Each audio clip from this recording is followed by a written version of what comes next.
We've had that happen so many times when we've been here, so it's good just to have was it here all. last week and was surprised, yes.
So it's okay to have blank slides there? Oh, it's good, so when they print them up, and they can just fill in. They could fill them in, or, we can also say, 2 weeks prior to the course, recheck for new slides. But every time I go there, I spend an hour fixing the slides that we've already done. Well, oftentimes, if the meeting on Sunday that you have with da-da-da, may change your presentation on Monday.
Good morning, everyone. We're going to go ahead and get started.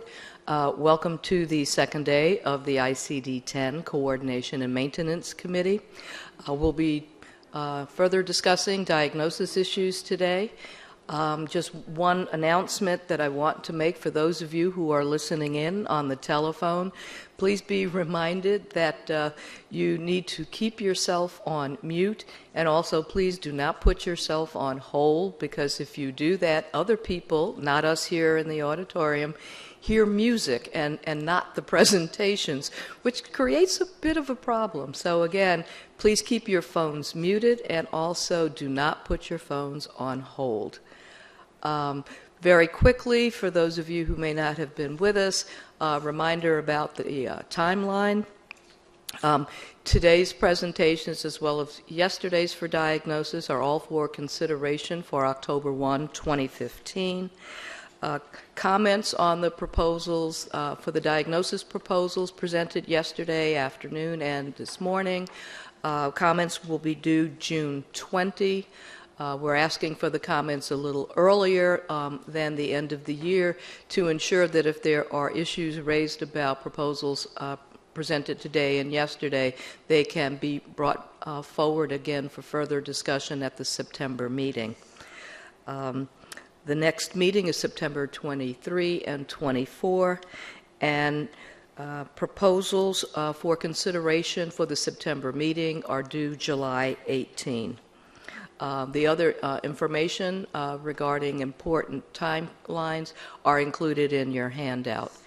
And so, without further ado, I'm now going to turn the podium over to Beth Fisher, who will lead the presentation and discussion on the next set of issues. Beth?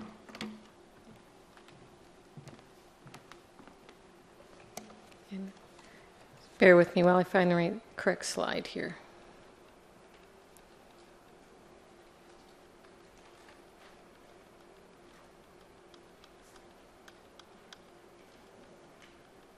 Oops. I think that's it. And we're going to start on page 32 of the topic packet. The topic is called Complications of Urinary Catheters, Devices, and Implants. A lot of the topics we're presenting today were submitted by the American Urological Association. And we do have in the audience here today Dr. Jonathan Rubenstein and Stephanie Stinchcomb from that association, in case there are any clinical questions or other questions about the proposals themselves. So, and some of these also you may recognize we previously presented at previous Coordination and Maintenance Committee meetings, and there were a lot of comments, and so the proposals presented today trying to take into account those comments and concerns. So this first proposal I'm presenting about the complications of urinary catheters, devices, and implants seeks to do a couple of things to correct a little bit of language. As we know, the ICD-10 was created a couple decades ago, and terminology changes a little bit, shifts a little bit, and new devices come into play. So this proposal seeks to sort of clarify that with these codes. So at T83, we've got some revisions as well as some new codes. The first thing you'll notice under there is that T83.0, changing the terminology of the title itself, mechanical complication of urinary catheter. I think right now it might say indwelling. So we're proposing to change that. Under T83.0, then there are fifth character subcategories for breakdown, displacement, leakage, and other mechanical complication. And the changes to each of those are pretty much parallel except for the type of complication it is. So at T83.01, again, the revising the terminology to urinary catheter, and then creating a couple of new codes for breakdown mechanical of an indwelling urethral catheter at T83.011, and T83.012, a breakdown mechanical of a nephrostomy catheter. And then at T83.018, revising the terminology again to urinary catheter and adding inclusion terms for a Hopkins catheter, ileostomy catheter, and a urostomy catheter. And then these, again, are similar changes at T8302, T8303, and T8309. So then when we come, if I forward, I have to remember to keep forwarding, to T83.1, in this subcategory, which is mechanical complication of other urinary devices and implants, under T83110, which is a breakdown of a urinary electronic stimulator device, we're adding a couple of exclude 2 notes, and this will coincide with the next proposal I'll present after this. It's to direct the coders to, if they're coding for a sacral nerve neurostimulator, which codes to use if there's a complication with the lead versus the pulse generator. That will be handled over in the T85 category. And then we're revising the titles of T83111 to be breakdown mechanical of an implanted urinary sphincter, and T83112 to be breakdown mechanical of an indwelling ureteral stent, and then a new code at T83113, a breakdown of other urinary stents where we're adding additionally inclusion terms for an ileal conduit stent and a nephroureteral stent. And so again, at T83112 and T83119, the displacement and other mechanical complications of these devices, it's similar new codes and revisions and changes. Do we have any comments on that set of changes? I'm going to pause every so often, of course, so that you can come to the microphone and give us your comments. And if you don't have comments here today, of course, we always welcome them in writing up to the deadline that is in our timeline. And if just mind stating your name. It's Linda Holtzman, Clarity Coding. I very much like the changes that are proposed here today. I would like to make one suggestion, which is we have separate codes now, subcategories for urinary stents and urinary catheters. I agree with that, but I do think that there are some people that may not be completely clear on the distinction between stents and catheters. So I think it would be worthwhile to add an excludes note to subcategory T830, which is for urinary catheters, and say that it excludes urinary stents. Would be an excludes 2 note for urinary stents. Just to make it clear, you think? Yes. Okay. Urinary would just be a kind of a broad term, obviously including ureteral. Although I don't really feel strongly about it one way or the other. Well, I just want to be sure that it's clear. There's no urine. That's true. So, okay, so we can work with it. Yeah, on to the get language. the proper terminology with the AUA. Maybe Dr. Rubenstein, I don't know if you want to comment after Linda's done or not, or if you have any comment. Or I would then just say that at T831, which is for the stent, it would be useful to have an exclusion note there for catheter and refer people back to T830. All I'm trying to do here is get exclusion 2 notes for catheter versus stent. Yeah, we hope the index guides them too. But you're right, if people just end up at that code, I guess we want to make clear which place they should be. Does that make sense, Dr. Rubenstein? My comment is merely just if we know that the definition of a catheter goes out of the body where a stent is contained within the body, and that's just a basic definition. If it's important enough to put that definition within the T83 section to guide people to a basic language, I guess I don't have any problem with that, but I don't know if there's any place that we can just teach people the basic language, that a catheter leaves the body and a stent stays within the body, and it's not externalized. I think just the concern is, what Linda maybe been saying, is that if someone is at T830 and they're actually coding a stent, that they just be directed to T83.1 just to make sure they're not in the wrong place. I think the issue is that in ICD-10, which is what most of us are used to, we have a way of saying tube, and that's everything, stents and catheters and all kinds of stuff. So I'm assuming that there are people that may not have had to make this distinction in the past. So it'll be new to them, and I think it would be helpful to have a note that just, redirects them if they happen to wind up in the wrong place, to realize that there is a distinction between catheter and stent, and to be sure that they classify it correctly. I think one of the issues that we're all going to have in ICD-10 is to have to think in much more specific terms than we've had to think in the past, much more specific clinical terms. Okay. Thank you. Are there any other comments right now on that topic?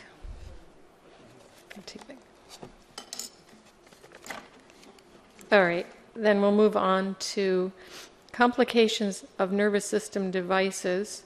Oops, pardon me. And that's on page 35. And I put this topic here because it was, as I said, somewhat related to the previous topic where we had some excludes notes referring to new codes.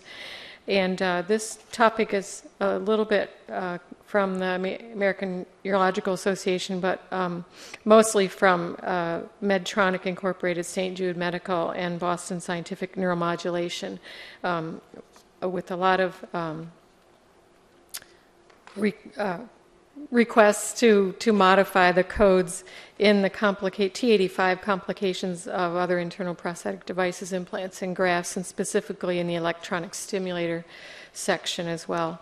So pointing out on the page 35 on the topic packet that we have a lot of categories for device complications, T82 being the cardiac vascular, T83 being the genitourinary, T84 for the internal orthopedic, and T85 for other internal prosthetic devices, and it's within T85 that a lot of the nervous system type complications are located. Actually, at this point, if you don't mind, I'd like to ask Charlie if you could load up that one other PowerPoint slide. It's a picture. It has a picture on it, but it's also got a definition, or kind of tells you the difference between the epidural, subdural, and subarachnoid spaces, and this was submitted to us by the requester. So he'll just, there we go. I think it's coming up. At least I see it. There we go. Okay. And if there's any, I guess, comments Medtronic may want to make on this, but they requested that we put this up here while we present this topic, because there's pointing out the different spaces and definitions. So, okay, so on the topic itself, mechanical complications of neurostimulators is first on page 35, and the request here is really to differentiate between complications of the electrodes or the leads and generators. And that's because there are different clinical implications for if you have a fractured lead or a depleted generator, or displaced lead, or a flipped generator. There's always been a precedence in 9cm as well, 10cm, to differentiate between leads and generators. So an example of this is at T82.1. So the existing codes they're requesting to be revised to make this distinction. So if you turn, I'm going to pick this screen up here and not have the actual code changes on the screen. So if you follow along in your topic packet on page 36, then for T85.1, which is the mechanical complication of implanted electronic stimulator of the nervous system, T85.1.1, again, we have the breakdown, and then T85.1.2 is displacement, and then T85.1.9 is other mechanical complication. You should see parallel changes for each of these. So a revision at T85.1.1.0 to be more distinctive, that's for electrode lead complications of the brain electronic neurostimulator. So taking out electrode as a non-essential modifier and adding it to the actual code title itself. At T85.1.1.1, breakdown of implanted electronic neurostimulator of a peripheral nerve, the electrode lead.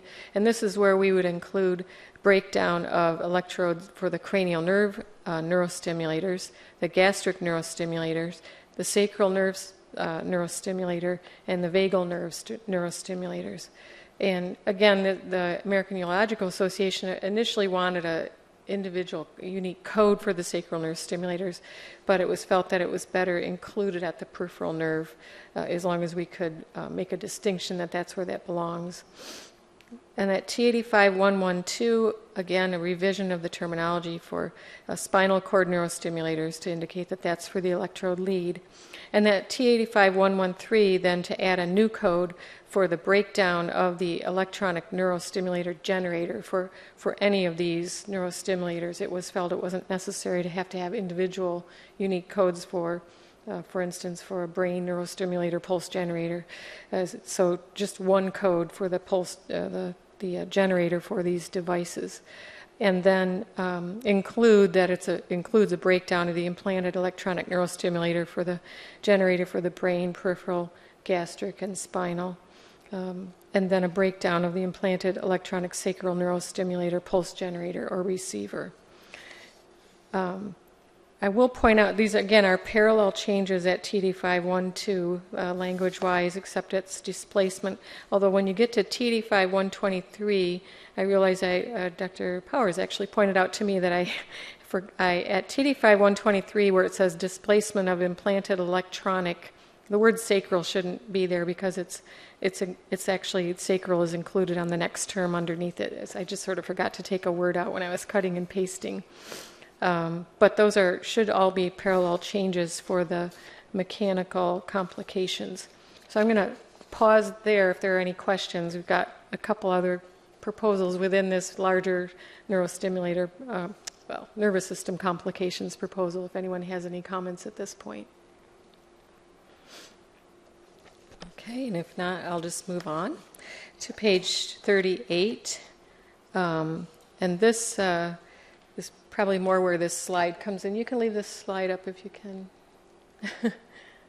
No, yeah.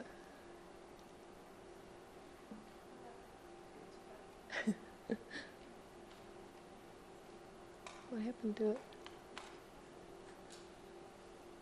Oh, Charlie, I'm sorry. Could you leave the other one up? Sorry. He'll switch. I think that actually this slide actually comes more into play on this next proposal, which is mechanical complications of other nervous system devices. And currently, Linda, you have a comment. Thanks. I just wanted to comment about the first part here on mechanical complications of the neurostimulators. Mm-hmm.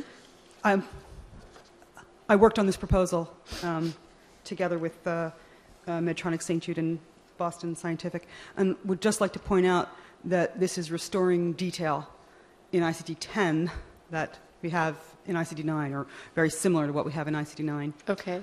Also, that this was shared with with AAN and also with NANS, the North American Neurostimulation Society, as well. So they've also reviewed the proposal. Just wanted to make clear that that's right. We have shared that with them. Yeah, and Dr. Powers is here too. I don't know if she wanted to make any statement of any kind. It's up to you. Laura Powers, American Academy of Neurology. Probably not appropriate right here, but my only comment about the whole thing is that it would be nice if, and I understand that the understanding is with the coding system that mechanical and electronic are supposed to be synonymous, but to someone outside of coding, some of these things are just, especially some of the epilepsy stimulators, are just computer chips. They're really not mechanical at all. Oh. And so if sometime in the future we could have mechanical/electronic, it might make more sense. Oh, okay. Thank you. Yes. I just have this is Stephanie Stinchcomb with the American Neurological Association. I just have one question. It's just a process question. If we're doing these to collect data, if we have these 3 stimulators in one section, how will they be able to collect the data to find out, or will they collect it by specialty code? Because, there's neuro would be doing that, GI would be using these codes, as well as urology. Mm-hmm. So can you help me understand how that would... I haven't checked PCS, but you may have a procedure code that is specific to what maybe they're doing to correct the problem. But yeah, otherwise you probably would have some sort of other specialty codes. But yeah. Okay. Oh, Linda Holtzman, I can actually speak to that. typically how you would differentiate it would be there would be a secondary diagnosis that would indicate what the indication is. So if there's a problem with the neurostimulator, actually, now I think about it would be principal diagnosis or secondary diagnosis that would indicate you're right. the indication. So, if there's a code there for, urinary frequency or something like that, then you would know it was sacral. If there's a code for, occipital neuralgia, you would know it was, occipital neurostimulator, that kind of thing. So, yeah, additional diagnoses, you're right, yeah, as well. Okay. All right, then, again, keeping this slide up, we'll talk about the mechanical complications of other nervous system devices. And this is to help put detail in ICD-10 CM where there are no codes specifically for mechanical complications of any nervous system devices beyond ventricular shunts and neurostimulators. So, for example, it's pointed out there are no specific codes for mechanical complications of an implanted intrathecal infusion pump. And there are existing codes for mechanical complications of epidural and subdural infusion catheters. Implanted intrathecal infusion catheters are subarachnoid, so hence the slide up here to sort of provide that distinction, and that pointing out that these codes can be applied to both cranial and spinal catheters in the epidural, subdural, and subarachnoid spaces. So to help with that issue, under T85.6, mechanical complication of other specified internal and external prosthetic devices, implants, and grafts. Again, we have the breakdown, the displacement, leakage, and other complications, the parallel changes to revise the T85.610 breakdown and of crossing out the epidural, subdural, and changing that to cranial or spinal infusion catheter, and adding inclusion terms for epidural infusion catheter, intrathecal infusion catheter, subarachnoid infusion catheter, and subdural infusion catheter. And then a new code for a breakdown of other nervous system device, implant, or graft, where it would include a breakdown of an intrathecal infusion pump. And again, parallel changes at T85.62, 63, and 69. So I'll just pause briefly for any comments on that. And move on then to page 39, which is infection and inflammation reaction, inflammatory reaction to these devices. And the description there being that these, of course, can be very serious, and we have no specific codes for infection, inflammatory reaction due to nervous system devices in 10cm. As Linda pointed out, in 9cm, that we had some detail that wasn't carried over. At 99663 in 9cm, we had a code for infection, inflammatory reaction due to nervous system device. And so right now, you would code that to T8579, which is infection, inflammatory reaction due to other internal prosthetic devices. So this proposal here seeks to put some specificity in there where it doesn't exist.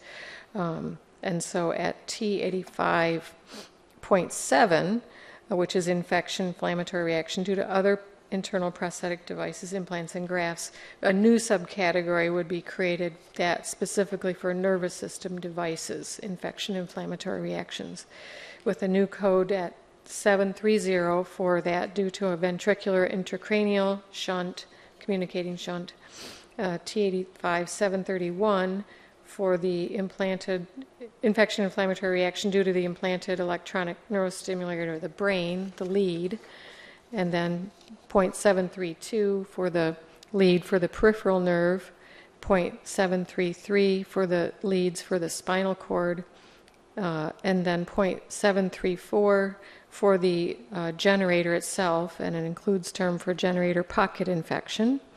And then at T85.735, infection, inflammatory reaction due to cranial or spinal infusion catheter, with inclusion terms for the epidural, intrathecal infusion, subarachnoid, and subdural catheters.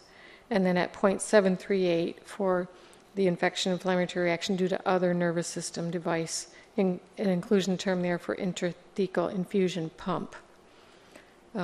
So I'll pause really quick for any comments. Dr. Rubenstein. Yeah, great. At T85.732, where you describe the peripheral nerve lead, in the previous sections, they put inclusion terms which include cranial, gastric, sacral, and vagal nerve. Is it important to also place those inclusion terms at T85.732 and the rest of those, to put those same inclusion terms in there to lead people to that section? Okay, well, we could look at making that consistent. I haven't looked at that close enough to. This is Linda Holtzman. I just wanted to comment. Earlier today, Dr. Rubenstein said he's a urologist. Said to me, I'm a urologist, not a coder. But having just sat in this room for an hour, he's absorbing all that stuff. Yes, and that's an excellent yes, comment. Yeah, it is. Yeah. We really should have the same inclusion terms Be here consistent, that yeah. we had we had Sure. elsewhere. I just wanted to comment that all of the different devices that are articulated here at .730 for the ventricular shunt, 731 for the neurostimulator electrode of the brain, these are all devices that are specified for mechanical complications as well. So it's this, it mirrors the Okay. mechanical complications. It's the exact Right. same devices that are listed there. Okay. I don't know how we missed that thing on the inclusion terms. Okay. All right. All right. Then I think at this point, I think we can probably take down this slide then and go back to the other, and go to other specified complications. On page 40 of your document, and this is other specified complications of the nervous system devices, so I'll just forward here a little bit to T85.8. There we go. No, wait. Did I go too far? Oh, well, sorry, I think this is out of order here. There we go. Fast forward. This is for detail that's currently in ICD-10 CM at 996.75, other complications of nervous system device, biological synthetic implant graft. Again, seeking to bring that detail into ICD-10 CM for devices that you'll see specified in these codes. This further also clarifies which code to use for an erosion or a breakdown of subcutaneous device pocket, and this is a known complication of neurostimulators and intrathecal pumps. So at TD 5.8, which is complications, other specified complications of internal prosthetic devices, implants, and grafts, on page 41, TD 5.81, we would expand, I believe that's not new, yeah, to have embolism, TD 5.810, embolism due to a nervous system prosthetic device, implants, and grafts, and then TD 5818, embolism due to other internal prosthetic devices, implants, and grafts.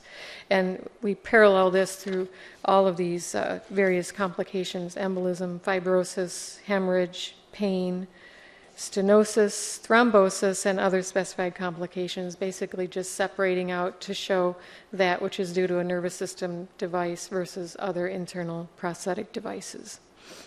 So I can display that on the screen here for you, just quickly, and then invite any comments you might have about that. Okay. All right.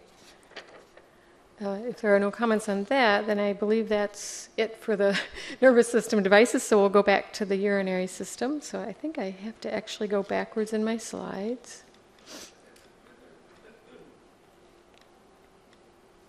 Here we go.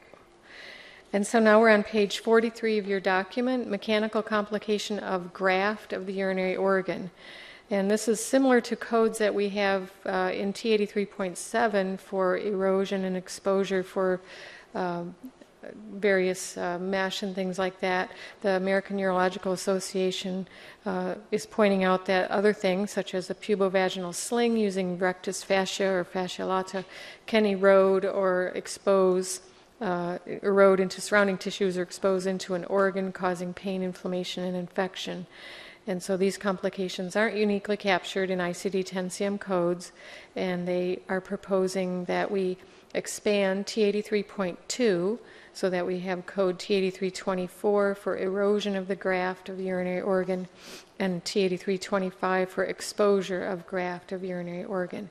There are already codes at T83, I think 21 through 23. I don't have them in front of me, but that's why we start at 24 here.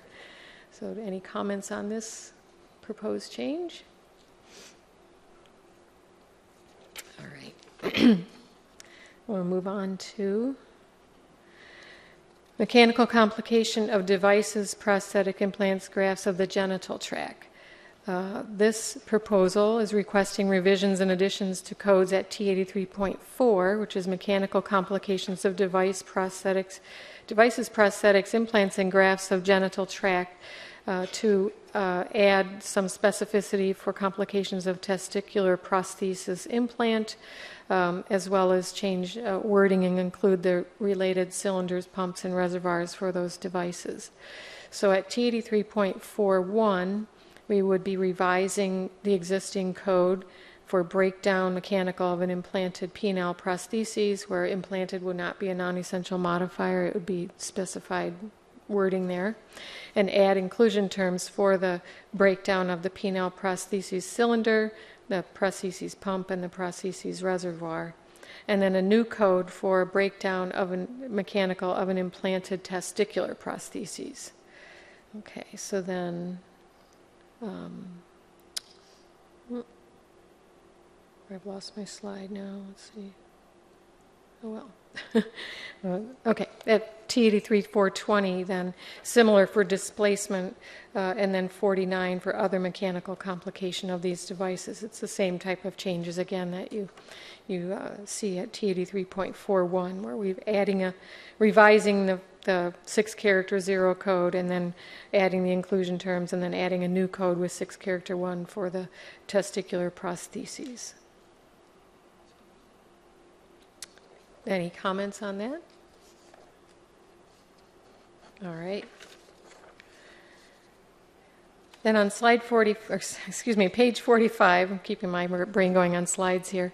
Infection and inflammatory reaction due to device prosthetic implant and graft in the urinary system. At T83.5 for the infection of these inflammatory reaction of these devices, and at T83.6, these are being proposed to be revised to maintain some consistency and changes that we've previously proposed with the catheters and the stents. So there's a need for more unique codes and updated terminology. So at T83.51, similar to what we did earlier in the T83s, we would be removing T83.51. We would be removing the word indwelling. And just to be infection, inflammatory reaction due to a urinary catheter, and with an excludes to note for complications of the stoma or urinary tract to go to N99.5. And then new codes at the 6-character level for T83.510 for infection, inflammatory reaction due to the cystostomy catheter, at .511 due to the indwelling urethral catheter, at 512 for the nephrostomy catheter, and 517 for the other urinary catheter, with the inclusion terms you saw earlier for Hopkins ileostomy and urostomy catheter, and at .518 for an infection, inflammatory reaction due to other urinary stent, nephroureteral stent, and the ileal conduit. Although I'm going to ask Dr. Rubenstein, I think we may have duplicated that at T83.593, but we can... Well, my comment was that at T83.518, it should be infection. I forgot to check this one. T83.518, infection, inflammation, reaction due to other urinary catheter. Thank you. And that was my oversight when I looked at this last time. Well, when I was that proofreading, I saw the same thing. Yeah.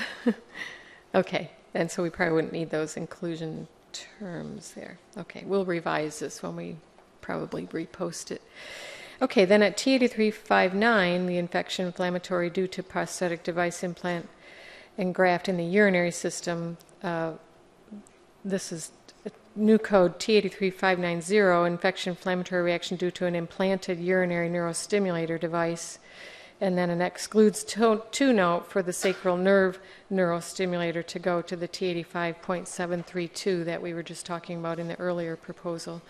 And then another excludes note for the infection inflammatory reaction due to the pulse generator of the sacral nerve neurostimulator. And then, I have to keep remembering to fast forward here. At T83591, infection inflammatory reaction due to an implanted urinary sphincter, and 592 due to an indwelling urethral stent, and at 593 for the infection inflammatory reaction due to other urinary stents, and this is where we would include the nephrourethral stent and the ileal conduit stent.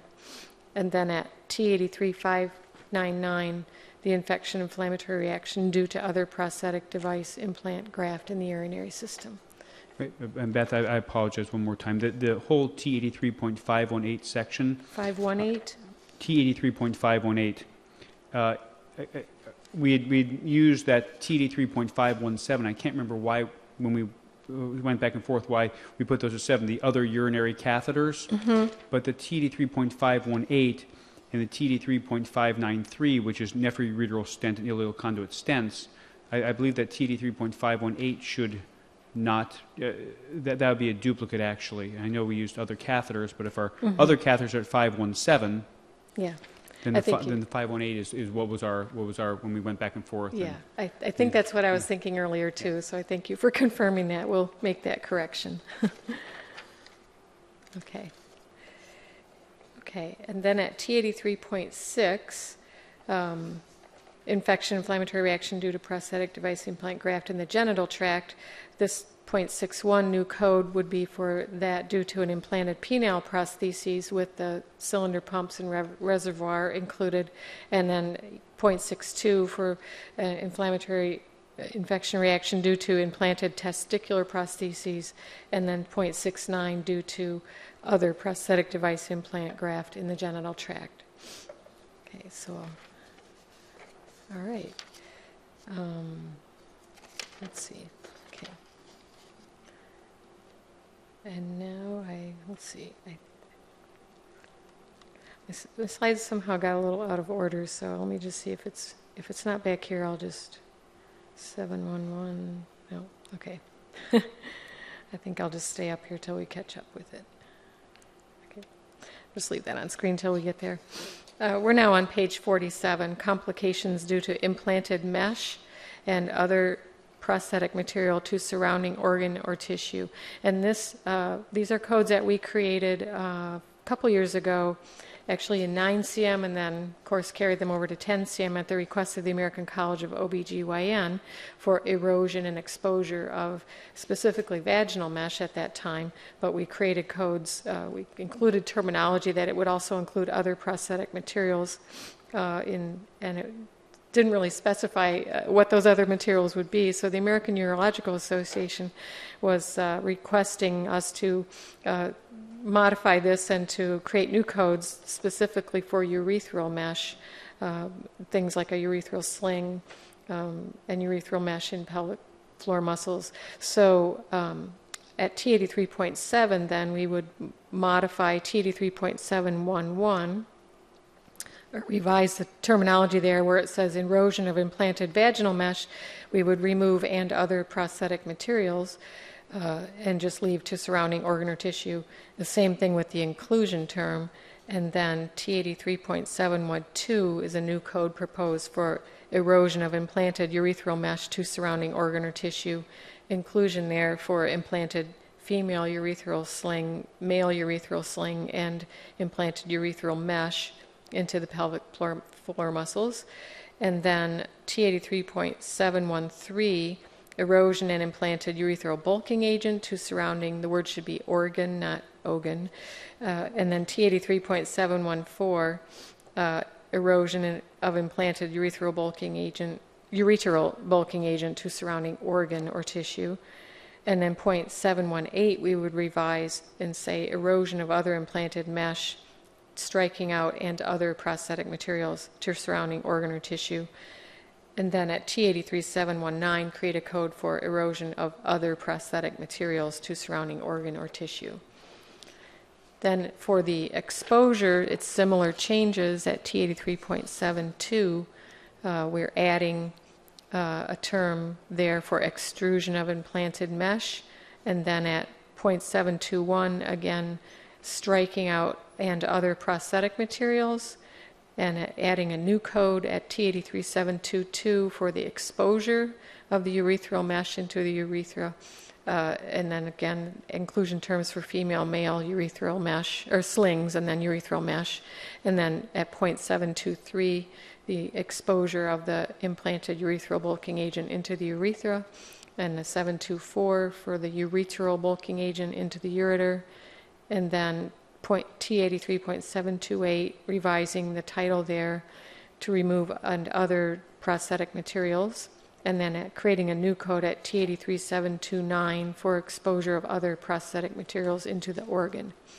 And then one more fifth character new code of T83.79. Let me see if I'll catch up to my, oh, okay. Eventually I'll get up to my slides, or trying to keep these on screen. Yeah, on the slide here it says T7328, but the topic packet is correct that the new code would be T83.79, other specified complications due to other prosthetic materials. So again, similar to what we did with ACOG a few years ago, but for the urological, the urethral and the ureteral types of mesh and slings. Any comments on that? Okay. All right, I think we're done with the complications anyway. Now we'll move on to some other proposals that the AUA submitted to us. And so the next one is on page 49. It has to deal with malignant neoplasm of the prostate. And the American Urological Association was requesting some changes to better track patients with the malignant neoplasm of the prostate. Dr. Rubenstein provided us with a very detailed description of the management of prostate cancer and where there's some need for some additional codes. Of course, we have codes for malignant neoplasm of the prostate and for metastasis, but then when certain treatments take place and then afterwards the PSA may become elevated, they were requesting that we have a code, for instance, for an elevated PSA following treatment, because this can be an indication that the tumor itself, I guess, has recurred or has not been cured, and they want to specifically keep that separate from just an elevated PSA, which may have been taking place before they were initially diagnosed with the prostate cancer. Dr. Rubenstein, do you want to just give a brief description of that whole management process? Because I have it here in the topic packet, but I think you can probably do a better job of it. Great, I'd be happy to. Prostate cancer, I think, is very unique in the treatment because it can go through many different stages. Obviously, if you're trying to stick with coding conventions for ICD-10, we would just keep C61 as the only code for malignant neoplasm of the prostate. But as urologists, we need more codes and more detail when we're managing patients. So I'm going to give a general clinical course. A patient presents with a abnormal or elevated PSA, which might prompt a prostate biopsy. We might find prostate cancer. At that point, the patient may undergo potentially curative therapy for prostate cancer, whether radiation therapy, surgical therapy, or other types of therapy. The patient is hoped to be cured. However, there are times when we may realize the patient is not cured if their PSA starts rising back up after the treatment for prostate cancer. Well, that's a very unique clinical stage. So we're looking to try and capture that by adding another code, rising PSA following the treatment for malignant neoplasm of the prostate, as that might prompt further determination of why that PSA is going up if the patient was not cured despite our initial attempt to cure. At that point, when we realize the patient may have a recurrence of their prostate cancer, we might then start them on hormone therapy, which is a therapy which will suppress prostate cancer. If the PSA then goes back down to zero with that therapy, it's considered a hormone-sensitive prostate cancer, which is when prostate cancer is responsive to our traditional first-line therapies. Unfortunately, sometimes the PSA then comes back. At that point, we determine that the patient is castrate resistant, or the cancer itself is now resistant to the castration qualities of either castrating a patient or giving them a hormone therapy, which would sense castration. And each one of these steps, different things would be involved. At that point, the patient may then be a candidate for chemotherapy, other types of hormone therapies, immunotherapies, and the such. So getting through every single one of these stages on this very unique cancer is important to capture for us, for knowledge purposes, but also for billing reasons. If somebody can be a candidate for a certain therapy based upon a certain status, it'd be nice to know. Okay, thank you. So hence the changes proposed here, the use additional code notes coincide with new codes being proposed on page 50, and then some shown here on the screen. So a new codes at R97.2, an expansion to show elevated prostate-specific antigen, the PSA, versus rising PSA following malignant treatment for malignant neoplasm of the prostate. And then at Z19, we would create actually a new 3-digit category for hormone-sensitive malignancy status with a code first note for the neoplasm to refer to the table of neoplasms by site malignant, and then new codes Z19.1, hormone-sensitive malignancy status, and Z19.2, the hormone-resistant malignancy status, including the castrate-resistant prostate malignancy status.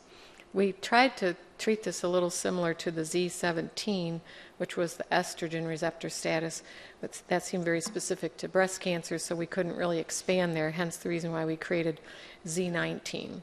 So do we have any comments on this, these change proposals?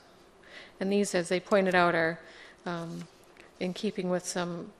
I always question, are these terms that people will see in the chart, and they were very specific to point out that these are all in keeping with terminology that was approved at their AUA Coding and Reimbursement Committee, and it is current terminology that we should see used in the charts. Okay, and we'll move on then, no comments, to page 51, which is neoplasm of unspecified behavior of the kidney. And this really is seeking to have more specific codes for the kidney, where they right now are kind of assumed into other genitourinary organs, pointing out that that this is something that they specifically do treat or want to be able to track better for urological purposes. So at D49, which is neoplasms of unspecified behavior, we'd be adding an excludes one note related to the new codes proposed at D49.5. And at D49.51 is where we would split out neoplasm of unspecified behavior of the kidney and then have 6 character codes for the laterality, the right, left, and unspecified. And then D49.59 for neoplasm of unspecified behavior of other genitourinary organ. And we did look... Dr. Rubenstein actually was very good to point out. We did look to see if, was there necessary to have a bilateral, and he did point out that in other areas where we specify right and left kidney, we don't have bilateral, so no need to introduce it here if we're not going to introduce it in other areas. Any comments on those? Okay, then page 52, acquired ureteropelvic junction UPJ obstruction. There's no unique way to code an acquired occlusion of the ureteropelvic junction when hydronephrosis is present, is commonly seen in adults as a result of infection, scarring, or crossing vessel. Ureteropelvic junction occlusion is currently indexed to N13.5, which is a code titled Crossing Vessel and Stricture of Ureter Without Hydronephrosis. But when it occurs with hydronephrosis, there's no good way to code this. And the current version of ICD-10, the WHO version, does have a unique code for that, which for some reason, maybe an earlier development of ICD-10-CM, we were told to remove it, I'm not sure. But it's N13.0 was deactivated, so the AUA would like to propose adding it, or reactivating it, putting it into ICD-10-CM, so that it actually becomes a new code to ICD-10-CM, although it already exists in the WHO version. So it's a proposal to add N13.0, hydronephrosis with ureteropelvic junction obstruction, with an inclusion term for hydronephrosis due to the acquired occlusion of ureteropelvic junction. It should be pointed out that you can code this when it's a congenital condition to Q62.11. Okay, any comments? Okay. Moving along. Atypical small, I hope I say this word, SNR, is that correct? Proliferation. In your urological pathology, atypical small SNR proliferation, or ASAP, is a focus of atypical glands in needle biopsy that is quantitatively or qualitatively insufficient for definitive diagnosis or exclusion of prostate cancer.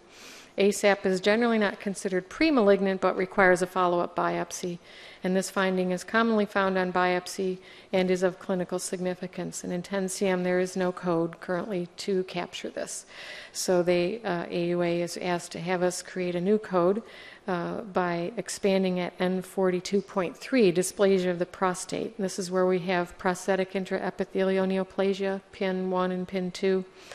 And so what we would do in expanding that is we would create N42.30 for other dysplasia of the prostate and N42.31 for the existing inclusion terms, the prosthetic intraepithelial neoplasia, and include the pin 1 and pin 2 there, and exclude the pin 3, which is currently coded to D07.5, and then a new code for N42.32 for the atypical small SNR proliferation of the prostate, and then N42.39, unspecified dysplasia of the prostate. I hesitate to index ASAP, though, because of its other uses in the medical field, but we will, of course, we could always index it with a parentheses of what it means for the urological world. Any comments on that proposal? Okay. Oh, go ahead, Linda. Actually, I have a comment on the previous one. It just took me a while for my brain to catch up. We can go back. On N13.0, it's a clinical question, actually. So N13.0 for hydronephrosis of ureteropelvic junction obstruction, you would use this code then if you happen to have a calculus lodged in there? And this code would cover both, or no? No. There are already codes for hydronephrosis due to ureteral calculus. I believe that already exist. This is just for an actual narrowing of the UPJ without a kidney stone. This is a very common thing that we see in adults where patients will come in with hydronephrosis and we realize they have UPJ obstruction, which we believe to be acquired at some point during their life rather than something they were born with. I see people in their 40s, 50s, 60s, 70s, and 80s who present with pain and infection and they have a blockage at the UPJ. I think what we're looking that's why we have the consultation. This is N13.2 is where the index takes you for hydronephrosis with renal or ureteral calculus obstruction. Okay. So maybe with N13.0 we need an exclusion note to send you to N13.2 if it's a calculus. Okay, we can look at that. We'll look at that. That's techie coding stuff. Thanks. Okay. All right. Then moving on to page 54, which is testicular pain and scrotal pain. It's a frequent condition seen by urologists, and they're seeking unique codes for it for a definitive diagnosis. Before a definitive diagnosis has been made, they may have a symptom of testicular pain or scrotal pain, sometimes due to inflammation, epididymitis, torsion, or tumor. Some cases, no diagnosis other than the pain is known. So the AUA has received a lot of queries about a unique code for this particular symptom, and these conditions are currently indexed to N50.8, other specified disorders of the male genital organs. So there is room to expand there to N50.81 for testicular pain and having the laterality there. And then Dr. Rubenstein pointed out that it's important to also have a unique code for N50.82 just for scrotal pain because it's different in itself, and then a code for N50.89 for other specified disorders of the male genital organs. And I have that on screen. Do you have any questions or comments? Okay. Then pass to the next one. We have page 55, which is erectile dysfunction due to radiation therapy and ablative therapies. And right now in ICD-10-CM, we do have N52.3 for, I think right now it might say post-surgical erectile dysfunction, and there are some surgical procedures listed there which can lead to erectile dysfunction. But as the AUA has pointed out to us, there are other less invasive procedures such as external beam radiation therapy, brachytherapy, and ablative therapies of the prostate, such as cryotherapy, heat therapy, and high-intensity focused ultrasound, which can cause erectile dysfunction. And they're not represented in any of the codes right now at N52.3, so they're requesting additional codes to the subcategory to allow better tracking of these. And so at N52.3, then we propose to change the title to say post-procedural erectile dysfunction instead of post-surgical. And new codes at 0.35 for that due to radiation therapy, N5236 for that following interstitial seed therapy, and N5237 erectile dysfunction following prostate ablative therapy, and including their cryotherapy, other prostate ablative therapies, and ultrasound ablative therapies. And then just a slight index modification for erectile dysfunction to direct the coder to the main term dysfunction, sexual male erectile. It's kind of hard to find in the index right now. So, any questions or comments? All right.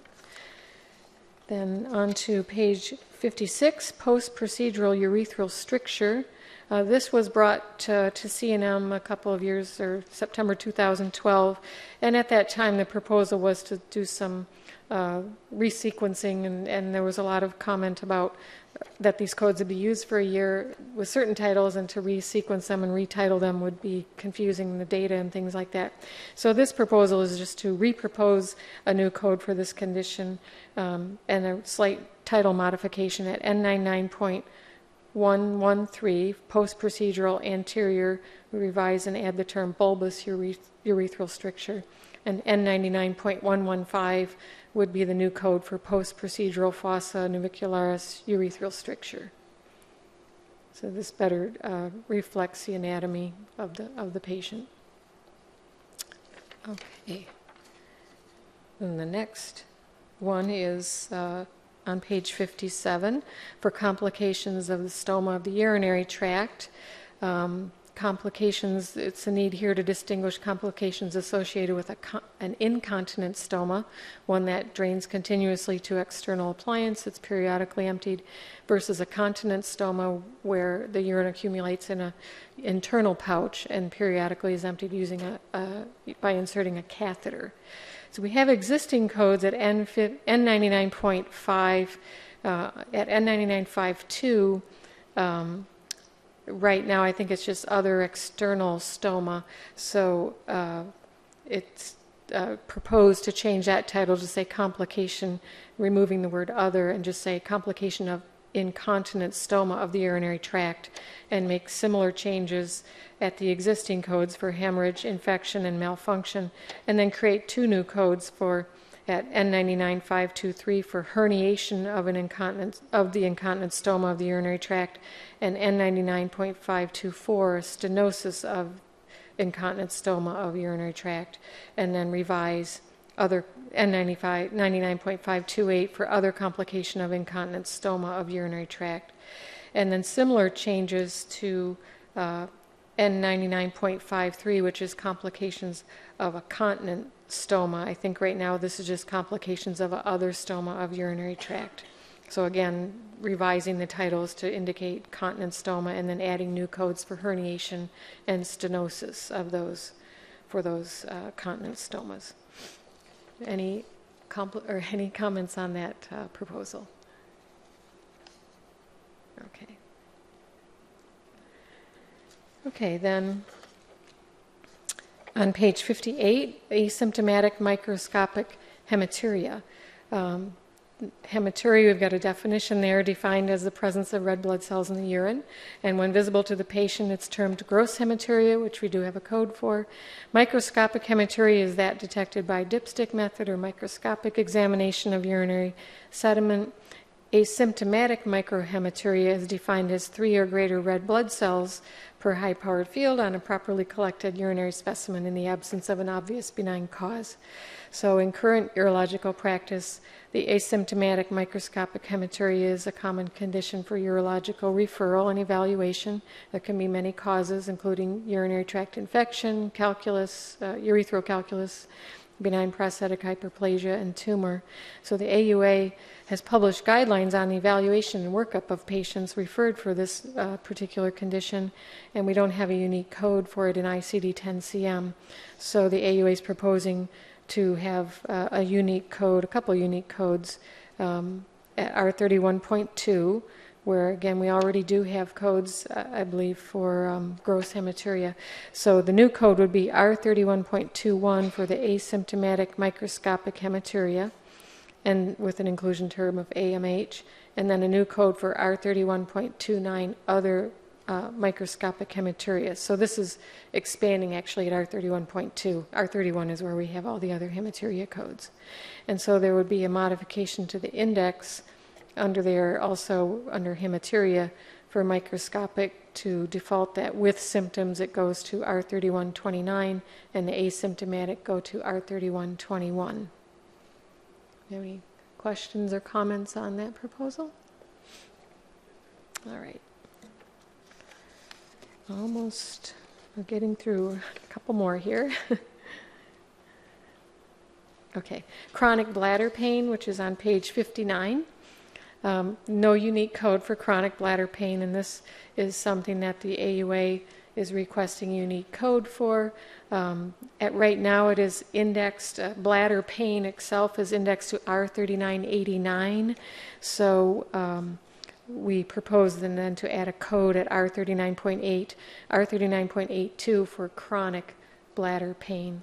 Dr. Rubenstein, do you have any comments about just, I didn't have much description there, why chronic bladder pain is... Chronic bladder pain syndrome, or syndrome in Europe, is sort of our more modern terminology for patients who have chronic pain that they relate to the bladder, which in the past they may have been diagnosed with interstitial cystitis, and there's a lot of controversy about who has interstitial cystitis and should the terminology be chronic bladder pain or chronic bladder pain syndrome. So this helps capture somebody that you may not give quite a diagnosis of interstitial cystitis to, who has pain that's coming from the bladder. It's a very common condition that urologists see. Okay, thank you. I just realized my description was very brief. I thought maybe you wanted to add something. Okay. Page 60 then, abnormal radiologic finding of the kidney. This again is similar to where we had the malignant neoplasm of unspecified behavior, where we want to separate out kidney, because right now at R93.4 it's just abnormal findings on diagnostic imaging of urinary organs. So the AUA was seeking to have unique codes specific for those findings that are on the kidney versus other urinary organs. So at R93.4 we would delete the inclusion terms there because they would be included in new codes proposed below.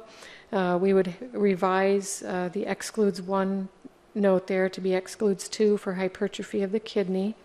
And at R93.41 would be a proposed new code for abnormal findings on diagnostic imaging of the renal pelvis, ureter, or bladder, where we would move the inclusion terms that you found above under R93.4. And R93.42 is where we would expand for abnormal radiologic findings on diagnostic imaging of the kidney, having the 6 character for laterality, right, left, and unspecified. And then R93.49 for abnormal radiologic findings on diagnostic imaging of other urinary organs. Comments or questions? Okay. And then finally, on urology, is a couple of just addenda items, but we thought we'd list them separately. Now I have to fast forward here some, maybe not. Well, oh, here they are. Okay. Page 61. And it's really a terminology shift in how ICD-10 is versus AUA and Dr. Rubenstein pointing out terminology used here in the United States. N10, the current code title, is acute tubulointerstitial nephritis, and so they are proposing to change it to be acute pyelonephritis because that's what it's called here in the U.S., where we would retain acute tubulointerstitial nephritis as an inclusion term. And then similarly at N40, the current title is enlarged prostate, and they were proposing to have us revise that to be benign prostatic hyperplasia at N40. And of course, then we would delete the inclusion term for benign prostatic hyperplasia and add hyperplasia and add enlarged prostate. And then make similar changes at the existing codes of N40.0 and N40.1. Any questions about that? Okay. Well, we've completed the urological topics. I thank Dr. Rubenstein for attending. I know he has to head off and tend to his real business. So thank you. We'll be in touch. All right. I'm going to go past this here. Here we go. Then our shifting gears completely to another chapter of the book. We have a number of proposed modifications that came to us from the American Psychiatric Association. These are all addenda type changes because recognizing that we were in the code freeze mode, we didn't have the opportunity to do new codes just yet. But I think I will, if you don't mind, either Dr. Nero or Dr. Regier, would you mind just giving a brief, you had a little description in your proposal of why these changes were necessary. Do you mind just providing a little? Some of it has to do, of course, with DSM-5 and the way certain conditions are represented there and the need to map a little bit better to ICD-10-CM. Well, thank you. Yes, certainly in the first one where we're talking about the dementias, the major change in this area was a move to rename this group and group this as major neurocognitive disorder, and to move from the term dementia to major neurocognitive disorder, because we're including within this group some neurocognitive deficit conditions such as traumatic brain injury and other neurocognitive disorders that are not inherently some of the neurodegenerative diseases such as Alzheimer's or previous Pick's disease or frontotemporal dementia and the like. So that's the major thing, and we've also introduced a mild neurocognitive disorder that reflects the mild cognitive impairment, the MCI, that is currently in the ICD-10, ICD-9, and ICD-10. That is reflective across the range of disorders. In DSM-5, we have a lot more information about differential diagnosis of these different forms of neurocognitive disorders that should be of great help to clinicians to show the difference now between something like Alzheimer's disease and frontotemporal dementia, and certainly some of the Lewy body and other forms of neurocognitive disorder. That's the first group. There are a lot of significant changes. One that will come up shortly in the substance use disorder area that will require some coding notes and guidelines, I think, to be able to effectively introduce this. As was said, we have a number of new disorders. There are actually 15 new disorders that are in the DSM-5, but a major approach is that there are 50 disorders that were actually subsumed into a spectrum of condition that dropped the total number of disorders by something like 28. And so you had 50 disorders that collapsed into 22 disorders. And among those, some of the most prominent disorders that were collapsed into a spectrum were the autism spectrum disorder that combined things like Asperger's, autism, pervasive developmental disorder not otherwise specified, into a single autism spectrum disorder that is then assessed on the basis of two separate domains, and the level of severity and deficit in the social communication domain and then in the restricted repetitive behavior and interest domain. And so it was thought that it's much more useful clinically to have those deficits identified in terms of the level of severity that they have, rather than to have the categorical distinctions between Asperger's and autism and PDD-NOS. And in the substance use disorder, we're really eliminating the distinction between abuse and dependence, so that it is on a continuum of a mild, moderate, and severe substance use disorder. And the reason was because an enormous amount of epidemiological data and the like showed that there really is no strict separation between the abuse category that in DSM required 1 out of 4 criteria, and the dependence, which required 3 out of 7 criteria. And so what we did is they combined the 11 criteria, the 4 abuse and the 7 dependence criteria, and eliminated one of them, which was the legal criteria of a possible DUI in the abuse, and substituted the craving criteria that is very important from a both a clinical treatment implication and for animal models of dependence or substance use, and for really making it clear that from a clinical standpoint, the craving is one of the symptoms that's specifically now addressed by medications such as naltrexone, which are very effective in reducing craving, particularly in some genetic subtypes of the population. So as a result, one of the things that will be important in the guidelines is to not have a substance use coded as a disorder if the clinician is simply trying to say that there's moderate substance use. That could, unless it's a disorder, you don't want to make that mistake of assigning a disorder on the coding to somebody who may have a couple of glasses of wine a week or something like that, and they are using alcohol, but they're not basically at the disorder level.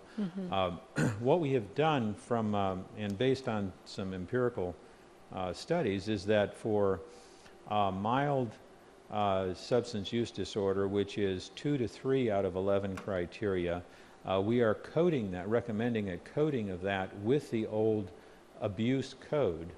And for moderate substance use disorders, that will be 4 to 5 for moderate and 6 and over, 6 to 11 criteria for severe. That grouping is now being recommended for coding in the previous dependence category. And we've done some actual testing of this, and there's a very high kind of sensitivity, specificity, even comparing the previous dependence groups with the moderate severe level, and they match very well. And the mild group, which is the 2 to 3 symptoms. And actually, the 2 to 3 symptoms is an elevation to some degree of the number of symptoms that an individual needs to have for the mild from the previous abuse criteria where only 1 symptom was required. Now you need to have at least 2, but it is 2 out of 11 as opposed to 2 out of 4. So those are just some of the high points of what that helps, is happening. Yeah. Thank you. All right. Then we'll go through these, and as you... Oh, okay. We have a question at the microphone. Go ahead, Linda. Thanks. Linda Holtzman. So if I understand correctly, then we're going to retain the coding for alcohol abuse and alcohol dependence, but we're going to put the terms in. So That's what, when we get to the changes, that's what we'll be But actually, I do have a proposing, clinical question. Can you, if everybody doesn't mind, can you speak to what the 11 criteria are? I might have missed it if you did it before, but I'm just quite interested in that.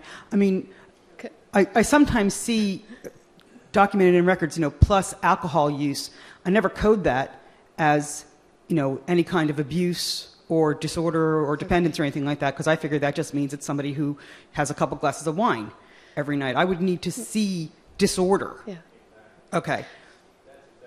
Yeah, that's what we were talking about earlier, is that, disorder is the key word here, I think, as opposed to just alcohol use. Alcohol. So moderate alcohol use, or which moderate, you would have to say is positive alcohol normal, or something like that. or within the range of normal for human adults or whatever. Yeah, I don't...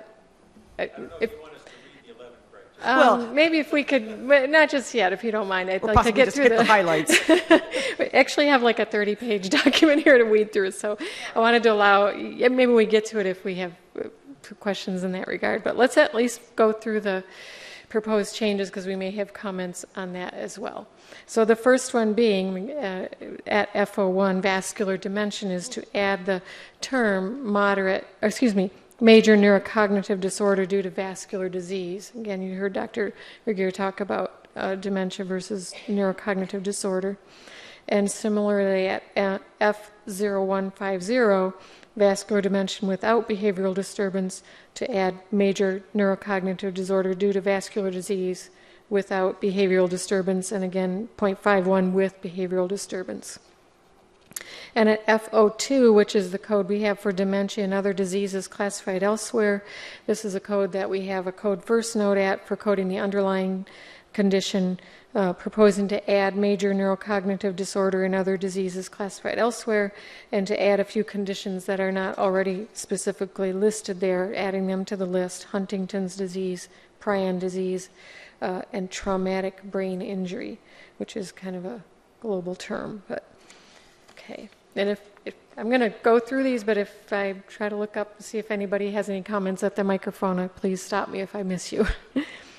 At FO6, FO6.1, we're catatonia disorder due to known physiological condition, to add catatonia associated with another mental disorder, and catatonia NOS. And I will point out here that right now the index, I think, points you to, if you just say catatonia, I think you're indexed to catatonic schizophrenia, so this changes the default to go to FO6.1 instead of F20.2, which is catatonic schizophrenia. And now we get to the first changes in the substance abuse at F10, the alcohol-related disorders. You'll see this kind of parallel changes throughout for all the substances, and that is to, at F10.10, which is alcohol abuse uncomplicated, adding the subterm of alcohol use disorder mild. And then at F10.14, alcohol abuse with alcohol-induced mood disorder, again, because we're in the abuse subcategory, that we would add alcohol use disorder mild with alcohol-induced bipolar or related disorder, and also alcohol use disorder mild with alcohol-induced depressive disorder. And you'll see similar changes in the other substances as we go along. Let me make sure I'm fast-forwarding. Alcohol dependence, F10.2. At F10.20, alcohol dependence uncomplicated, then proposing to add alcohol use disorder moderate and alcohol use disorder severe.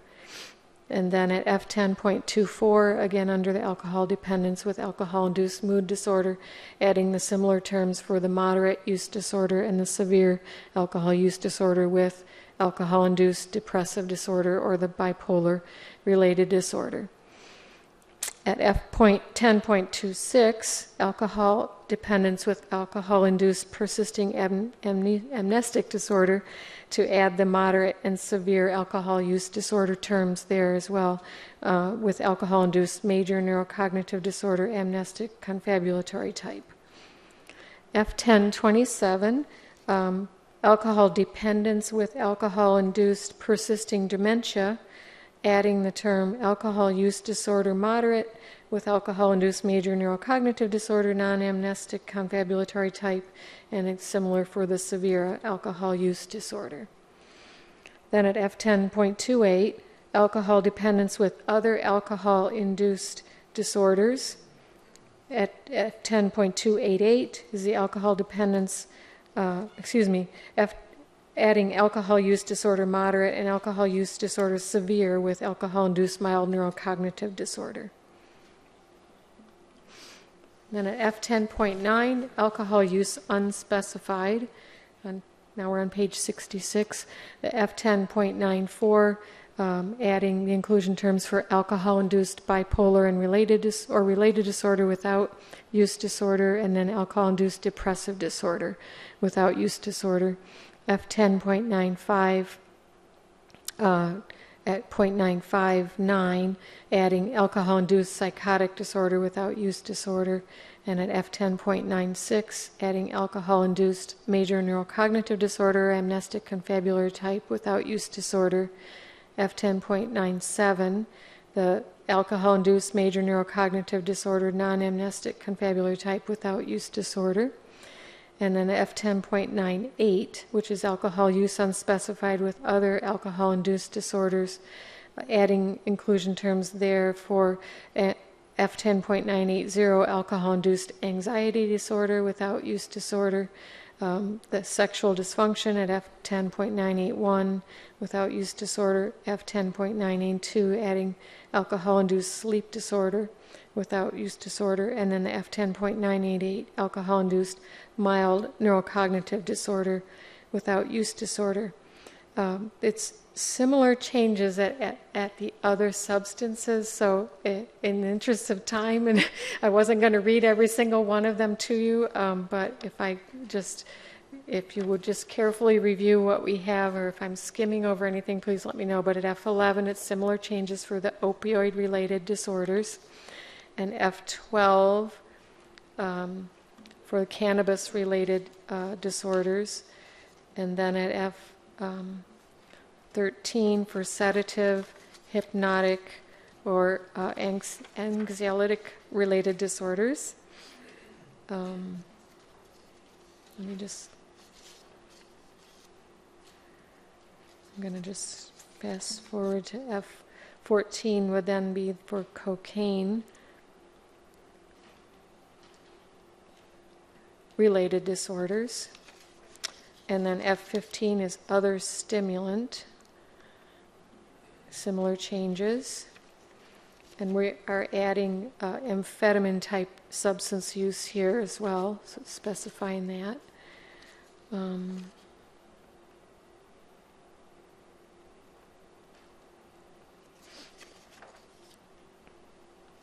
At F15.9, we are just adding also, I would just point out a few little changes here and there, but that's where we have, for instance, caffeine intoxication at F15.929, and then caffeine withdrawal at F15.93, if anyone's ever had those problems. Okay, and at F16, then we have the hallucinogen-related disorders with the abuse and the dependence. And we're adding specifically phencyclidine to these codes. I think it's been maybe indexed there, but we want to include them there. And then F17 is the nicotine dependence. F17.2, so adding the terms, again, tobacco use disorder, mild moderate and severe to be F17.200, nicotine dependence, unspecified, uncomplicated, and then F17.203 for the withdrawal, tobacco withdrawal. Then at F18 is the inhalant-related disorders, again with the abuse and the dependence. And then F19 for other psychoactive substance-related disorders. Again, all parallel changes to what we pointed out earlier. So that takes us to page 80, where we have a few other changes here, not related to substance abuse. I realized when I was putting these in here that we may have presented some of these inclusion terms at September 2013, but I'll try to point that out. At F32.8, proposing to add other specified depressive disorder. At F34.1, adding persistent depressive disorder. And then at F43, under F43.8, other specified trauma and stressor-related disorder. And at F43.9, trauma and stressor-related disorder, NOS. At F44, which is dissociative and conversion disorders, adding the inclusion term under the category conversion disorder, parenthetically functional neurological symptom disorder, and then at F44.1, adding dissociative amnesia with dissociative fugue. The changes you see at F52 and at F80, we did present these at the September meeting, but they're to add the inclusion term at F5232 for delayed ejaculation under male orgasmic disorder, and then F52.6 to add genitopelvic pain or penetration disorder to that code. And then at F80, under phonologic disorder, to add speech sound disorder, and then at F80.8, F80.89 to add social pragmatic communication disorder. At F88 to add the inclusion term other specified neurodevelopment disorder. That's to the code category or code other disorders of psychological development. At F89, unspecified disorder of psychological development to add neural development disorder, NOS. And at F91, under conduct disorders, it was requested to add conduct disorder, disruptive disorder. You also had impulse control disorder, but I did show that we have that index right now to F63. So we may want to talk separately about whether that should be included here or retained at F63.9, has its own unique code for that. So we are proposing to add other specified conduct disorder and other specified disruptive disorder to F91.8, and then for the unspecified to add those to F91.9, conduct disorder NOS and disruptive disorder NOS. And then at F95 for tic disorder, the code F950 is transient tic disorder. It was proposed to add the term provisional tic disorder. Okay. Any comments before I move on to the index proposed modifications? Okay. I'll let Bess go to there. Okay. Then we're on page 82 of the topic packet. So under the main term of alcohol, alcoholic, and alcohol-induced, and you'll again see parallel proposals to add terms like this for the other substances.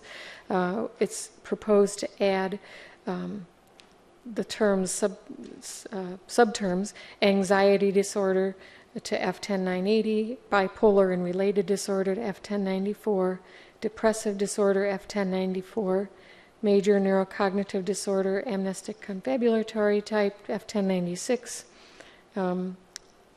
major neurocognitive disorder, non-amnestic confabulatory type, F1097, mild neurocognitive disorder, alcohol-induced mild neurocognitive disorder to F10988, the psychotic disorder to F10959, sexual dysfunction to F10981, and sleep disorder to F10982.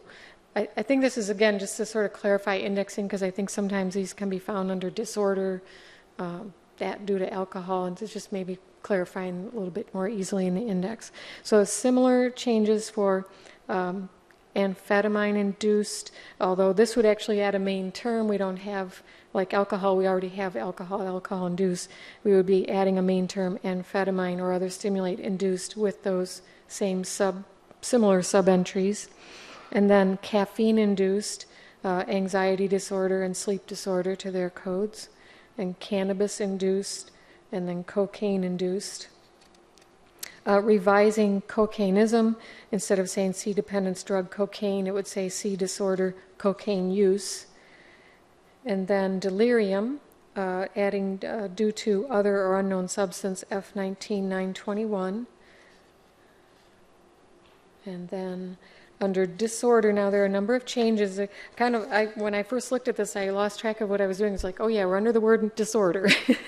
So under the main term disorder, which says see also disease, adding several places where we'll be distincting mild some substance use versus moderate or severe with their related disorders and codes. So under disorder, alcohol use mild would go to F10.10 with these related alcohol-induced disorders or dysfunctions, and then adding moderate or severe to F10.20 with, again, the alcohol-induced disorders or dysfunctions. And then alcohol, disorder, moderate or severe with alcohol intoxication to F10.229 with delirium, F10.221.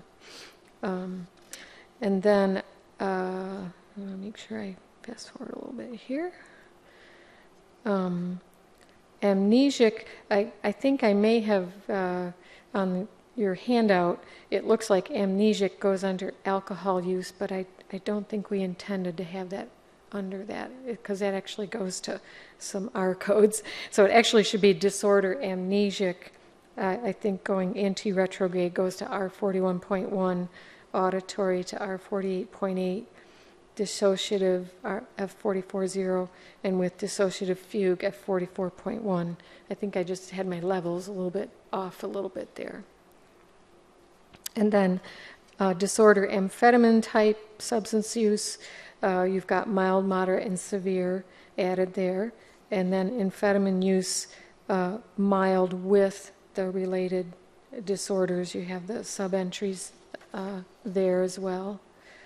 And then moderate or severe with amphetamine induced psychotic disorder and so on to its related codes. And then caffeine use disorder, mild and moderate with their related anxiety or sleep disorder codes. Cannabis use disorder, designated by mild and moderate or severe. And then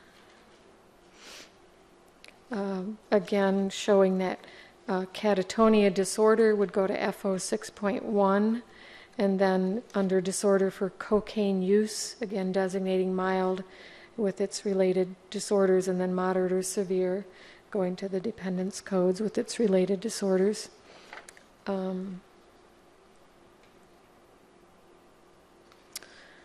Conversion disorder, revising and adding the parenthetical functional neurological symptom disorder with abnormal movement, F44.4, with anesthesia or sensory loss, F44.6, attacks or seizures, F44.5, mixed symptoms, F44.7, special sensory symptoms, F44.6, speech symptoms, F44.4, and the same code for swallowing symptoms and weakness or paralysis. Depressive disorder, adding persistent, as we did with the inclusion terms, to F34.1, and then specified depressive disorder not elsewhere classified to F32.8. And the conduct disorder specified non-specified to F91.9 and F91.8 for specified, and disruptive disorder to F91.9 and specified to F91.8, And again, we'll have to just look more closely at the impulse control disorder, which is currently indexed to F63.9. Adding the index term for genitopelvic pain penetration disorder to F52.6. And then continuing with a few more substance abuse or use disorder for hallucinogen use. We have those going to their appropriate codes for mild, moderate, and severe. And then inhalant use, similarly. And then major neurocognitive disorder, we have adding C, dementia, in or due to.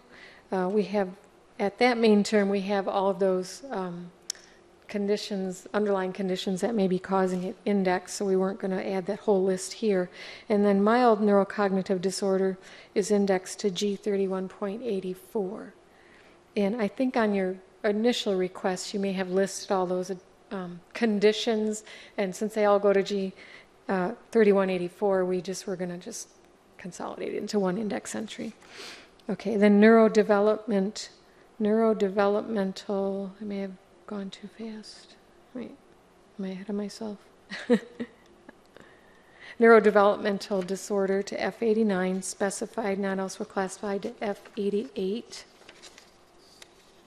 And opioid use, mild and moderate or severe, to their appropriate codes with their related opioid-induced disorders. And then other hallucinogen use, mild and moderate or severe, and then other substance use disorder, mild and moderate and severe, and then other or unspecified stimulant with the mild, moderate, severe indexing F1510 and F1520, the phencyclidine use for the mild and the moderate or severe, and then the sedative, hypnotic, or anxiolytic use for mild, moderate, and severe.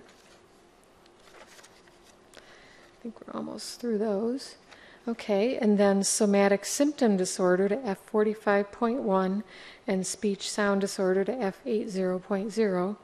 Tobacco use disorder, with the mild being at Z72.0 and moderate and severe to the F17.200 and severe also to F17.200. Trauma or stressor-related disorder to F43.9 and other specified to F43.8. Now we're out of disorder and we're on to other main terms. So for ejaculation delayed, adding that to go to F52.32. And then inhalant-induced, like we saw, alcohol-induced various disorders to F18.9, appropriate codes. And then intoxication caffeine to F15929. And other hallucinogen-induced various disorders to the F16.9 codes. Then phencyclidine-induced disorders to the F16.9 codes, and then sedative, hypnotic, or anxiolytic-induced disorders to F13.9s, and then tick disorder, provisional, indexing that to the F95.0, and then finally withdrawal, alcohol withdrawal with perceptual disturbances or without perceptual disturbances to the F10.2 codes, and then caffeine withdrawal to F1593, and cannabis withdrawal to F12.288. That was a lot to digest. But if you have any comments, if you think of them after today, since I didn't see anyone speak at the mic, but here comes Linda, so we can go ahead, Linda. I keep coming back to the notion that use of alcohol is not considered a problem, which it isn't. I mean, it's legal and it's normal, right? It's only when it becomes a disorder that you have to worry about it. Mm-hmm. And I see that the alcohol codes are set up a little differently from the other substance codes because we don't have a code for alcohol use unspecified, uncomplicated. There's no code for that because that's what's considered normal. Whereas if I see in a chart positive cocaine and that's all I see, I'm going to code that because that's abnormal. Mm-hmm. That's a disorder of some kind. and I would probably just code that as cocaine use, unspecified, uncomplicated. So I'm looking at cannabis use. And we seem to be transitioning as a nation because there's a code for cannabis use, uncomplicated, unspecified. If I'm in Colorado, do I code that? I'm serious. How about Washington State? So I'm kind of curious to know what the APA, how you would classify that. We don't think of alcohol use as a disorder until it complicates your life or whatever, but we do think of cocaine or opioid or whatever. That's a problem. How about cannabis in that sort of gray area? Does the association have a view on that, or is it transitioning?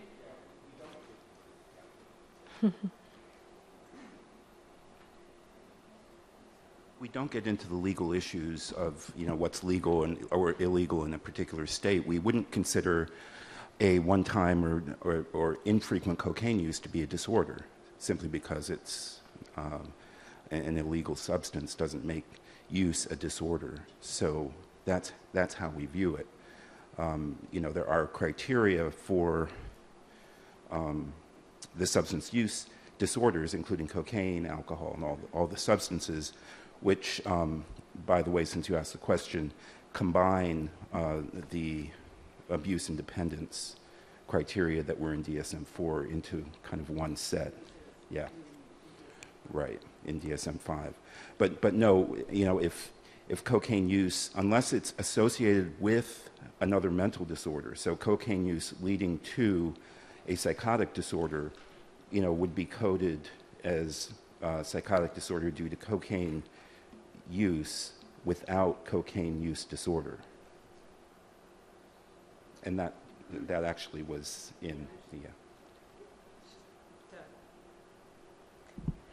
It just begs the coding question, right? I absolutely appreciate that you're not involved in legal issues or any of that kind of stuff. And coding isn't either. We don't care if it's legal or illegal. It's a question of whether it's a medical issue. But we do have codes for Tobacco substance use unspecified.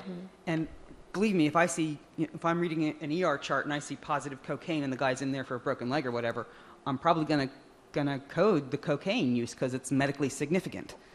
And there's a code for it, right? Whereas for cannabis, I don't know, Yeah, and we don't have to- that structure for alcohol because we don't see it as a problem. So I don't know, it's a cultural thing. Yeah. My understanding, and I may be wrong, and I'm probably getting into a conflict with a professional coder here. So right. But my understanding is that you don't code the use unless it's a disorder or unless the use is associated with another condition. It's like any additional diagnosis. I guess if it's significant to what it is you're being seen for. It probably is a little bit of a judgment call, I would say. But I looked for standalone substance use codes without disorder, so just cocaine use. I didn't see any standalone code for cocaine use. Outside of Chapter 5, you mean, or outside of the F codes? Or, right. Yeah, I'd have to look. I don't know. Yeah. But, yeah. Yeah. Perhaps a future coding article. And Dr. Powers, comment. I'm sorry, I can't bring my computer with the numbers on it with me. The code for major neurocognitive disorder, persistive amnestic state, whatever, does that need a code also? Because now we have G31.2, nervous system degeneration due to alcohol. Okay. So does that need to be a code also on that one? Probably shouldn't be a code first because the code is for alcohol dependence.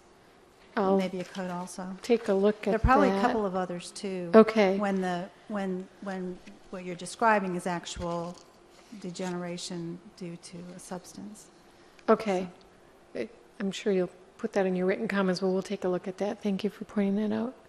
I have to look at that. All right. Yes, if you weren't here yesterday, we did present the other addenda at the end of the day because we had time. So I think we have presented everything. just want to make sure I didn't miss anything. So without, if there are any further comments, I think we're finished. Donna says yes. She can do the official adjournment. Thank you, Beth. Again, I know today we've covered a lot of material, and some of it you probably weren't able to absorb. So we encourage you to take a look at all of this in detail and send in your comments by the June 20 deadline. Again, this was a good body of work, but very complex. So, what we do want your comments and or concerns, because I know Linda Holtzman has raised a few things. Stephanie, did you I just had a identify yourself, Stephanie? Stephanie Stinchcomb, American Urological Association. I have a process question. If these are all approved, when will they be approved and when will they be effective? Because we want to notify our members of what codes to use. So I know it's not for 2015, but we want to make an announcement or whatever that there's new things coming. So when do you think that would be appropriate? Well, again, all of these that are being presented were for consideration for October 1, 2015. Within 2015, and that was a discussion from yesterday, we have a huge body of work that has been accumulating during the partial freeze, and we've encouraged comments to come in about the timing for making the final addenda available. The typical time frame that we have used in the past was posting in June, and the codes to become, or the changes to become effective October 1 of that same year. However, issues have arisen because there is a huge body of work, and it was mentioned yesterday that the industry may want to have an addenda released earlier, and we invited comment on that just because of the amount of work that would need to go into actually incorporating the changes into the relevant systems and programs, et cetera. So, but again, if we were to stay with the traditional process, the addenda would be made available in June. Any other questions? Okay, with that then, we will conclude the C&M meeting, and we are looking forward to receiving your comments and safe travels to wherever you're heading. Thank you.